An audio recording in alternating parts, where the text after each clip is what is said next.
I like it. Hey there, ladies and gentlemen. I hope you guys are all ready because I'm really excited because I seldom get to hear this man read, and I'm so looking forward to hearing from a great feature from a great man. Ladies and gentlemen, give this man the applause he deserves. Give it up for Larry Janowski.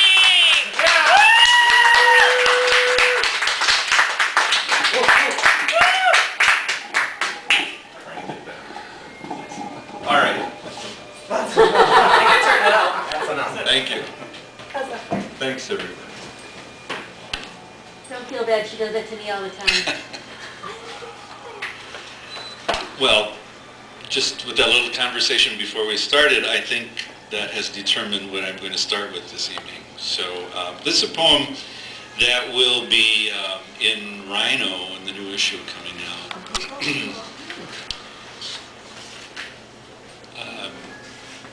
With a small apology to Edmund Rostand and Wallace Stevens, this is 13 ways of looking at a short guy.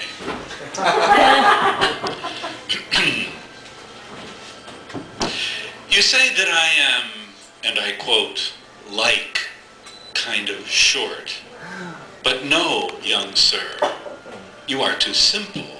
Why, you might have said, arrogant. I, sir, were I as short as you, would commit suicide and jump from this curb. Insolent. You're so short you can swing your legs sitting on a phone book. Ouch. Curious. How do you get it over the rim of the urinal? Kindly. Oh well, you can rub shoulders with all of God's little creatures. Literally. Diffident. Sorry, I didn't see you. Optimistic. When it rains, you're the last to know. Helpful. Can I bring you a stool? Pedantic. Does not the alchemist Paracelsus claim a mythologic homunculus who stood no more than a foot tall? Surely here we have the original. Eloquent, small, but perfectly formed. Enterprising. Well, you can always buy your clothes in the boys' department. Lyric. Inside every grown man is ever a little boy. Biblical. For all have sinned and come short of the glory of God. Abashed. Oh, I'm sorry. You are standing.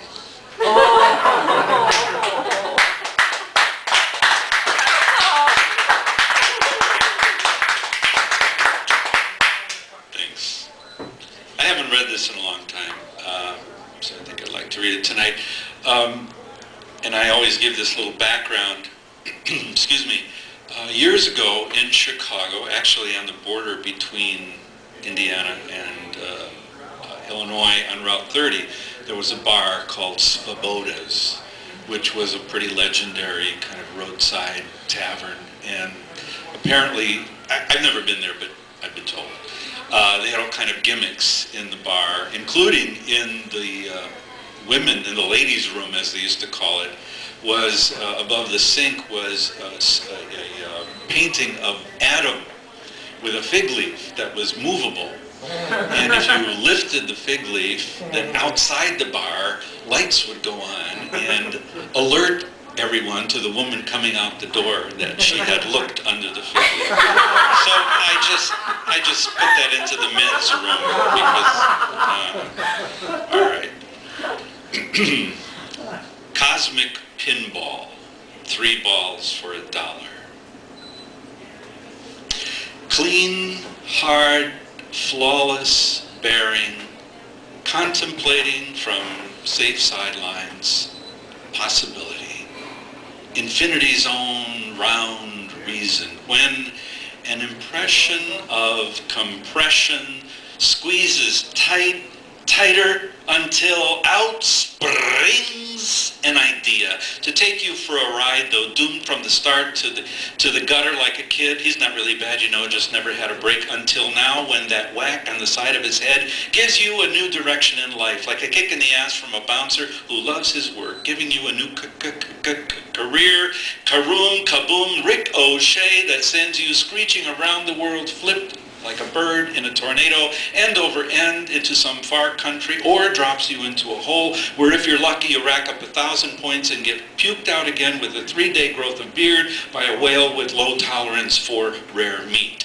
only to be bumped into some other hole from which no one has ever come back to tell us what's down there. So you reel off walls, make bells and sirens go off, like when you walk out of the men's room at Svoboda's in round 30, having lifted the fig leaf on Eve's portrait above the sink. Strobes flash, alarms wail, announce, denounce, and accuse you, as if you had a cheap watch stuffed into your shorts. So you bound for the door like the store dick is on your heels, and on your way out you light up everything you touch, bullet like a puppy, piss dribbling around the house for joy, bouncing off walls like a goose buddy in the locker room who shrieks like a girl, spins around laughing, and reflex slams you in the chops for touching him there. Here, in the game, nothing sticks, nothing's repeatable, little reason, less rhyme. What do I want? You mean besides to win?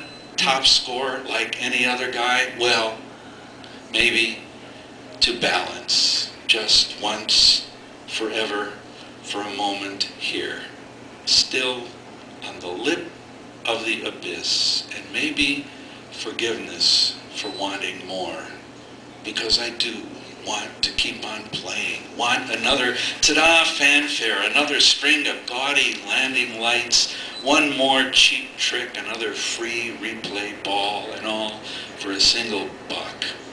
God, I want another shot. Yeah.